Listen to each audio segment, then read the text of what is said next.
আমি কেঁদেছি প্রচুর। চোখের পানি মুছে দেওয়ার জন্য কেউ ছিল না। তখন বুঝলাম আমার নিজের দুটো হাত আছে।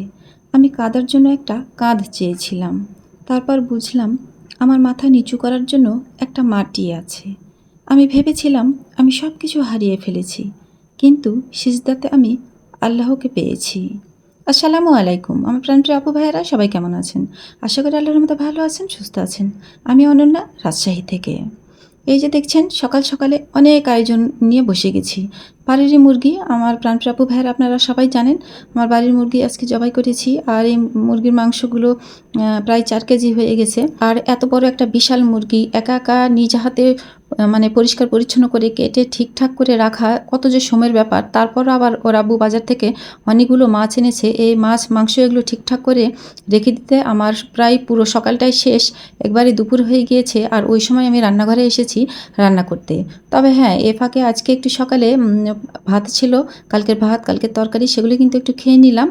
আর এই যে জলপাই আমি আনতে বলেছিলাম, আমার তো জলপাইয়ের ডাল ভীষণ পছন্দ। আজকেও জলপাইয়ের ডাল রান্না করব, তবে সেটা আমি শেয়ার করব না।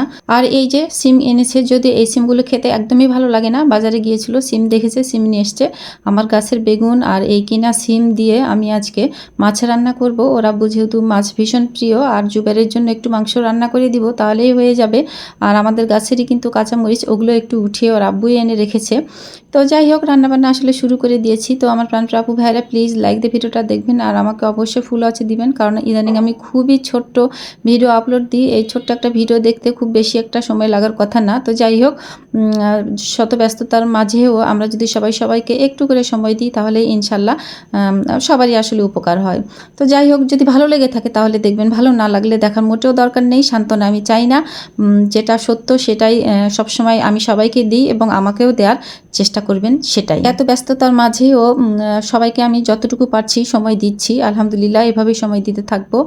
আর ব্যস্ততা কী কারণে সেটা আপনারা জানেন। আলহামদুলিল্লাহ, আমি যে কাজটা নিয়ে ব্যস্ত হয়ে গিয়েছি সেই কাজটা আমার বেশ ভালোই চলছে। আপনারা সবাই জানেন, আমি যেহেতু ওই ব্যবসায় একদমই নতুন, তো আসলে খুবই ভালো লাগছে যে হাউস ওয়াইফ হয়ে ঘরে বসে থেকেও আমি আমার সংসারের সমস্ত কাজকর্ম করে আমি কিছু টাকা উপার্জন করতে পারছি। ছোট্ট একটা বিজনেস শুরু করে সেই বিজনেসে কিছুটা হলেও যে আমার ইনকাম আসছে, এটা ভেবে আমার ভীষণ ভালো লাগছে।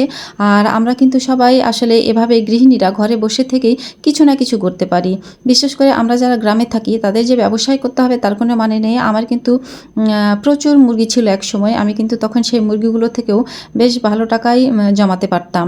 আমার হাঁস ছিল, এখনও যদিও হাঁস আছে, আর এখন আমি মুরগি কিছু কিছু খাওয়ার জন্য করে নিই। আসলে এগুলো সব কিছুই যদি একটু ধৈর্য সহকারে করা যায়, তাহলে কিন্তু আমরা আমাদের সংসারে কিছু টাকা উপার্জনও করতে পারি, এবং আমাদের হাজব্যান্ডকে আমরা অনেক সহযোগিতাও কিন্তু করতে পারি। তবে যাই বলেন, আলহামদুলিল্লাহ আমার ভীষণ ভালো লাগছে। আমি কিছুটা হলেও যে পরিশ্রম করে সেই পারিশ্রমিকটা পাচ্ছি, এটা ভেবেই আমার খুব ভালো লাগছে। তো আমার প্রাণপ্রিয় আপু ভাইয়েরা, সবাই ভালো থাকবেন, সুস্থ থাকবেন। আল্লাহ হাফেজ।